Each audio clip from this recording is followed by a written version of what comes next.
Good morning. अभी बच्चों ने अपना ग्रेजुएशन क्लियर किया है, now they are planning for MBA. बहुत सारे बच्चे हैं जो आर्ट्स, साइंस, कॉमर्स बैकग्राउंड से अपना ग्रेजुएशन कंप्लीट करते हैं, now they are planning for MBA. देखिए एमबीए में बहुत अच्छा एक नया स्पेशलाइजेशन आया है जिसको अपन डेटा एनालिटिक्स बोलते हैं। इसका दूसरा नाम है दैट इज बिजनेस एनालिटिक्स। बहुत से बच्चे इसमें कंफ्यूज रहते हैं कि सर डेटा एनालिटिक्स क्या होता है, बिजनेस एनालिटिक्स क्या होता है, इन दोनों में क्या डिफरेंस है। आज अपन डिस्कस करने वाले हैं दोनों में क्या टास्क होगा, क्या रोल्स एंड रिस्पॉन्सिबिलिटीज होगी, उसको अपन डिस्कस करेंगे। दोनों के अंदर कितने का पैकेज लगने वाला है इसको अपन डिस्कस करेंगे, और मार्केट का जो ट्रेंड है उसको अपन डिस्कस करेंगे। दूसरा एक वर्ल्ड इकोनॉमिक फोरम है, वो जॉब 23 का फ्यूचर रिपोर्ट निकाल चुका है। 24 का तो रिपोर्ट आएगा अभी, बट 23 का रिपोर्ट निकल चुका है जिसके अंदर ये बताया गया है कि कौन सी जॉब्स आने वाली है और कौन सी जॉब जाने वाली है, उसका पूरा डिटेल अपन डिस्कस करेंगे। साथ के साथ जो टॉप कंपनीज हैं जो डेटा एनालिटिक्स को और बिजनेस एनालिटिक्स को हायर करके लेके जाएगी, इनको अपन डिस्कस करेंगे। देखिए थोड़ा सा एक इंपॉर्टेंट न्यूज़पेपर का कटिंग है, अभी करंट में आया हुआ है, इसको बताता हूं। दैनिक भास्कर में आया था ये। यहां पे लिखा हुआ है 2027 तक मशीनें करेंगी 42% काम। अभी मान के चलो सारा का सारा जो काम है ना मशीनें करने वाली है, और करीब करीब जो मैनुअल वर्क है वो कम हो जाएंगे, आर्टिफिशियल इंटेलिजेंस आ जाएगा, मशीन लर्निंग आ जाएगी, इन्हीं के थ्रू काम होने वाले हैं। तो ये पूरा पूरा ओपन लिखा हुआ है, गवर्नमेंट को रिक्वायरमेंट है। देखो यहाँ पे देखो, मशीन लर्निंग स्पेशलिस्ट की बढ़ेगी मांग, तो इनकी मांग बढ़ने वाली है। दूसरा एक बहुत इंपॉर्टेंट है वर्ल्ड इकोनॉमिक फोरम। मैं इसका लिंक आपको डिस्क्रिप्शन में डालूंगा। इस वेबसाइट का जो पीडीएफ है इसको भी मैं डालने वाला हूँ। ये आपका जो वर्ल्ड इकोनॉमिक फोरम का पीडीएफ मिलेगा आपको, यहाँ पे देखो दिखाई देगा, future for the job report 2023। अगर आप लिखेंगे वर्ल्ड, गूगल पे लिखेंगे world economic forum future job 23 लिखेंगे ना 2023, तो पूरा डिटेल में आ जाएगा। ये पूरा 296 पेज का रिपोर्ट है। इसमें से स्लाइड नंबर 30 मतलब पेज नंबर 30 निकालना है। ये थोड़ा सा मैं बताता हूं, देखना ध्यान से देखना, जूम करके दिखा रहा हूं, थोड़ा ध्यान से देखना आपको जो मैं बताने वाला हूं। यहां पे देखो दिखाई दे रहा होगा जॉब क्रिएटेड, दिखाई दे रहा होगा जॉब डिस्पैच, दिखाई दे रहा होगा। यहां पे देखो एक छोटा सा या कलर दिखाई दे रहा है आपको, ये वाला कलर देखो, इसमें दिखाई देगा बैंक टेलर एंड क्लर्क। तो बेसिकली जो बैंक में कैशियर्स होते हैं, टेलर्स होते हैं, क्लर्क होते हैं, अब इनकी कोई जरूरत नहीं रही। पैसा अगर आपको जमा कराना है एटीएम में जमा कराओ, पैसा निकालना है एटीएम से निकालो, तो इसमें कुछ कुछ चीजें मशीनें करने लग जाएंगी, तो इनकी रिक्वायरमेंट खत्म होगी। ऐसे बहुत सारी चीजें हैं, जैसे आपको डेटा एंट्री क्लर्क इसकी जॉब खत्म होगी, तो बहुत सारी जॉब्स खत्म होने वाली। अब जॉब आने वाली कौन सी है, सबसे ज्यादा जो डिमांडिंग जॉब आने वाली, इधर देखिए आप, AI/ML specialist, artificial intelligence machine learning specialist की जबरदस्त जॉब आने वाली है। यहां पे देखो आपको दिखाई देगा फिनटेक इंजीनियर, जो फाइनेंस और आईटी का कॉम्बिनेशन होता है, फिनटेक इंजीनियर बोलते हैं। इधर से data analytics and data scientist, robotic engineer, करीब करीब मशीनें काम करेंगी। तो जिनको मशीनों की नॉलेज है और जिनको AI/ML उसमें कनेक्ट करना आता है, रोबोट्स बनाने आते हैं, डेटा साइंटिस्ट बनेंगे, डेटा एनालिटिक्स बनेंगे, तो इनकी जॉब्स लगेगी। तो मान के चलो if you are planning for MBA और एमबीए प्लान कर रहे हो, तो एमबीए में ये जो स्पेशलाइजेशन है इसकी जबरदस्त रिक्वायरमेंट है। ये वर्ल्ड इकोनॉमिक फोरम की रिपोर्ट है। थोड़ा सा मेरे बारे में बताता हूं and then will start with the part. उसको स्टार्ट करेंगे, ज्यादा नहीं, मैं 5 मिनट और लूंगा सारा कंप्लीट करने में। देखिए बेसिकली मैं कौन हूं, थोड़ा सा मेरे बारे में बताता हूं। मैं पुनीत हूं, बेसिकली एमबीए का क्लासेस लेता हूं, मैं 2006 से पढ़ा हूं। मेरा पूरा नाम है पुनीत मोर। अब मैं एमबीए का जो क्लासेस लेता हूं, मेरी क्लासेस का नाम है मोर एजुकेशन।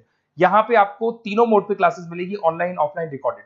तो मैं एमबीए वालों का इतना ध्यान इसीलिए रखता हूं कि आगे अगर उन्होंने एमबीए किया और उनका जॉब ही नहीं लगा, तो 2 साल खराब करेंगे, हो सकता है 3-4 लाख 5 लाख जितना भी लगेगा वो खराब करेंगे, और कंक्लूजन जीरो हो जाएगा। इसीलिए मैं उनको बताता रहता हूं कि ये मार्केट का ट्रेंड है, इसको फॉलो करना है आपने। वो ऑनलाइन, ऑफलाइन, रिकॉर्डेड मोड पे, तीनों मोड पे मेरा क्लासेस चलता है। ये पीडीएफ मैं आपको डिस्क्रिप्शन में डालने वाला हूँ, क्लिकेबल पीडीएफ है। उसके अलावा हम लोग IIM अहमदाबाद, आपने देखा होगा top institute of MBA, MBA का जो टॉप इंस्टीट्यूट है, वहां पे हम लोग हर साल लेके जाते हैं बच्चों को, इस साल भी लेके जाएंगे। आपको चलना हो तो मेरे को बोल देना। साथ के साथ Goa, Birla city water park, यहाँ सब लेके जाते हैं। इसका सबसे इंपॉर्टेंट चीज और मैं डिस्कस कर लेता हूँ। बेसिकली ये स्लाइड नंबर 10 है, जैसे वहां स्लाइड नंबर 30 था, यहाँ स्लाइड नंबर 10 है, दोनों पीडीएफ में डालने वाला हूँ। जो स्लाइड नंबर 10 है इसमें जनरल मिलेगा आपको। यहाँ पे पूरा एमबीए फर्स्ट सेमेस्टर का अकाउंट्स मिलेगा, जिसमें जनरल के सारे वीडियोस मिल जाएंगे, क्लिकेबल है। जैसे आप यहाँ क्लिक करेंगे, क्लिक करते ही आपके सामने सारे अकाउंट्स के वीडियो खुल जाएंगे। उसके अलावा आपको जनरल मिल जाएगा, इसमें से मैथ्स मिल जाएगी, इकोनॉमिक्स मिल जाएगी, तो सारे सब्जेक्ट्स की पीडीएफ अवेलेबल है। और साथ के साथ यूट्यूब के वीडियोस अवेलेबल है, तो सारे कवर कर सकते हो। साथ के साथ ये मेरा रिजल्ट मिलेगा आपको, प्रोजेक्ट रिपोर्ट चाहिए तो वो भी मिल जाएगी यहाँ पे। उसके अलावा कोई असाइनमेंट्स, प्रोजेक्ट चाहिए, मिलेंगे सारे। ये मेरा, मैं राइटर भी हूँ, 2006 से बुक लिख रहा हूँ। आप लोग के आरबीडी में बुक लिखा, एबीसी में बुक लिखा, तो सारी बुक्स भी मेरी लिखी हुई है। और साथ के साथ लास्ट में आपको रिजल्ट मिल जाएगा, और ये मेरा एड्रेस वगैरह सब आपको मिल जाएगा। ठीक है, चलो इनको तो अपन डिटेल में डिस्कस करेंगे, बट मेन अपना जो टारगेट था होता है data analytics and data science, इसके ऊपर डिस्कस करते हैं। तो देखो सबसे पहले अपन आते हैं डेटा एनालिटिक्स पे। ध्यान से देखना, आपको डेटा एनालिटिक्स समझ में आएगा, फिर अपन डेटा साइंस पे आएंगे। देखो डेटा एनालिटिक्स का वर्क क्या है, थोड़ा समझने की कोशिश करना। ये क्या करता है, डेटा को कलेक्ट करता है। डेटा एनालिटिक्स क्या करता है, डेटा को कलेक्ट करेगा, उस डेटा को रिफाइन करेगा, जो उसमें इररिलेवेंट डेटा उसको हटाएगा, जो रिलेवेंट डेटा है उसको इकट्ठा करेगा। सारा डेटा आने के बाद में फिर उसको सॉफ्टवेयर में डाला जाता है। सॉफ्टवेयर में आपके पाइथन होता है, एसक्यूएल होता है, आर होता है, टेबलू है, पावर बीआई है।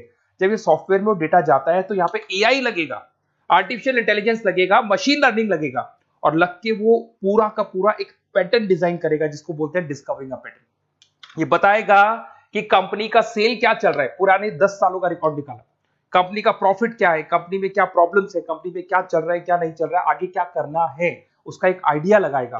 इसको बोलते हैं डेटा एनालिसिस। तो डेटा एनालिस्ट क्या करता है, ये पूरे के पूरे डेटा को एआई एमएल के थ्रू पूरा का पूरा छान कर एक कंक्लूजन निकाल देता है कि चल क्या रहा है, आगे क्या करना है, पीछे क्या हुआ था, उसका पूरा का पूरा एक कंक्लूजन निकल जाता है। अब देखिए यहां पर एक जैसे टास्क में देखो आपको दिखाई देगा, data analytics primary focus on collecting and processing data हो गया, क्लीनिंग करेगा, एनालाइज करेगा, क्रिएट करेगा, क्रिएट विजुअल्स, विजुअल समझ में आ रहे हैं, उसको ग्राफ में रिप्रेजेंट करेगा, developing and predicting models, model बना देगा जिससे एक आइडिया लग जाएगा कि हो क्या रहा है और होने क्या वाला है। इसमें अगर आप डेटा एनालिटिक्स का कोर्स करते हैं, जिसको आप एमबीए करते हैं, उसमें डेटा एनालिस्ट बन सकते हैं, डेटा साइंटिस्ट बन सकते हैं। तो ये 2 जॉब्स आपको मिल सकती हैं यहाँ पे। अब सुने सुने सुने वापस से आते हैं, सबसे इंपॉर्टेंट है बिजनेस एनालिटिक्स। तो आप जो स्पेशलाइजेशन करेंगे ना एमबीए में, उसको डेटा एनालिटिक्स नहीं बोलेंगे, उसको बिजनेस एनालिटिक्स बोलेंगे। अब ये बिजनेस एनालिस्ट और डेटा एनालिटिक्स में क्या डिफरेंस है, इसको देखिए। Data analytics is a narrow term, business analytics broader term है, ध्यान रखना। डेटा एनालिटिक्स नैरो टर्म है और जो बिजनेस एनालिटिक्स है वो ब्रॉडर टर्म है। ब्रॉडर टर्म का मतलब समझना, लॉजिक समझना, इसके पीछे क्या है। डेटा एनालिटिक्स अपना काम करेगा, वो डेटा को एनालाइज करेगा, एक कंक्लूजन निकाल के छोड़ देगा, बस। डिसीजन नहीं लेता है। जो डिसीजन लेने वाला पार्ट है, मेन पार्ट जो होगा, आज अगर मैं बोलता हूं जो ओनर है, टॉप मैनेजमेंट है, शेयर होल्डर्स है, वो जब डिसीजन लेंगे तो किससे पूछेंगे, डेटा एनालिटिक्स नहीं पूछते। वो तो अपना मैनुअल काम जो है, सॉफ्टवेयर वाला काम करके छोड़ देता है। इस सारे डिसीजन कौन लेगा, बिजनेस एनालिटिक्स लेगा। तो बिजनेस एनालिटिक्स उसके बाद शुरू होता है, जो डेटा है उसको एनालाइज कर लिया, उसका कंक्लूजन निकाल लिया, कंक्लूजन निकाले, अब अपने को बिजनेस में क्या करना है, आगे क्या स्टेप्स लेनी है, कैसे चलना है, वो डिसीजन कौन लेता है, सारी बिजनेस एनालिटिक्स लेता है। तो business analytics a wider term as compare to data analytics. इसमें देखो दिखाई देगा, understanding the business needs, identify the problem, purpose, solutions, ध्यान से देखो, solve the problem and solve the skills. Main important काम है इसका, प्रॉब्लम्स को आइडेंटिफाई करना है, उनको सॉल्व करना है, पर उससे पहले डेटा एनालिटिक्स काम करेगा, उससे सारे कंक्लूजन निकलेंगे, उसके बाद ये काम करना शुरू करेगा। Strong communication with the stakeholders, जो भी शेयर होल्डर स्टेक होल्डर से उन्हें कम्युनिकेट करना है, इंप्रूव द बिजनेस एफिशिएंसी। इसमें क्या होगा, क्या बन सकता है वो, इसको बिजनेस एनालिटिक्स बनेगा अपना, जो डेटा साइंस वाला जो बंदा है, सिस्टम एनालिटिक्स बन सकता है, मैनेजमेंट एनालिटिक्स बन सकता है। अब यहां पे आते हैं टॉप कंपनीज कौन कौन सी है जो इनको हायर करके लेके जाती है। वैसे तो कंपनीज तो बहुत सारी है, ऐसी कोई कंपनी नहीं रहेगी जिसकी रिक्वायरमेंट नहीं होगी, हर कंपनी को ईआईएमएल का बंदा चाहिए। वो पुराने जमाने में जो पेपर वर्क होता था, जो मैनुअल वर्क होता, सब खत्म हो जाएगा, सब टेक्नोलॉजी पे आ जाएगा। इसमें आपका टाटा कंसल्टेंसी है, अब कुछ कहते हैं सर 4 लाख का ही पैकेज है, अरे भाई आगे देखो 20 लाख का पैकेज। तो टीसीएस अगर डेटा एनालिटिक्स को लेके जाएगी तो आप सीधा डेटा एनालिटिक्स नहीं बनेंगे, शुरू में आप जूनियर लेवल पे काम करेंगे, तो वहां 4-5-6 लाख मिलेंगे, बट धीरे धीरे करके विद इन 2 to 3 इयर्स आप आराम से 20 लाख तक पहुंच जाएंगे। Infosys, Wipro, HCL, IBM, Deloitte, बहुत सारी कंपनीज है, मैंने तो बहुत छोटा सा एक एग्जांपल दिया है। तो मान के चलो आज का जो रिक्वायरमेंट है, ये मैं नहीं बोल रहा हूं, ये वर्ल्ड इकोनॉमिक फोरम बोल रही है, मैं बार बार रिपीट कर रहा हूं, ये मेरे पास नहीं है, वर्ल्ड इकोनॉमिक फोरम ने ये बात बोली है, जॉब रिपोर्ट ऑन 2023। और आने वाला जो टाइम है, न्यूज़पेपर में भी आ चुका है कि आने वाला टाइम एआईएमएल का है, आने वाला टाइम डेटा एनालिटिक्स का है, आने वाला टाइम डेटा साइंटिस्ट का है, आने वाला टाइम आपका रोबोटिक्स का है, जिसको अपन दूसरे नाम से बोलते हैं फिनटेक। फिनटेक का टाइम आ गया, फाइनेंस और आईटी का कॉम्बिनेशन। तो प्लीज अगर फ्यूचर में आपको जॉब करना है तो मार्केट में स्पेशलाइजेशन अवेलेबल है। जब भी आप कहीं भी एमबीए करने जाए तो उनसे बोला सर मेरे को डेटा एनालिटिक्स या डेटा साइंटिस्ट का जॉब करना है, क्योंकि इसका रिक्वायरमेंट आने वाला है, तो मेरे को जो स्पेशलाइजेशन चाहिए उसमें डेटा एनालिटिक्स, डेटा साइंटिस्ट को जरूर रखना। Okay, best of luck. अगर कोई प्रॉब्लम हो, मेरा नंबर है 7737733360, इस पे कॉल कर सकते हैं।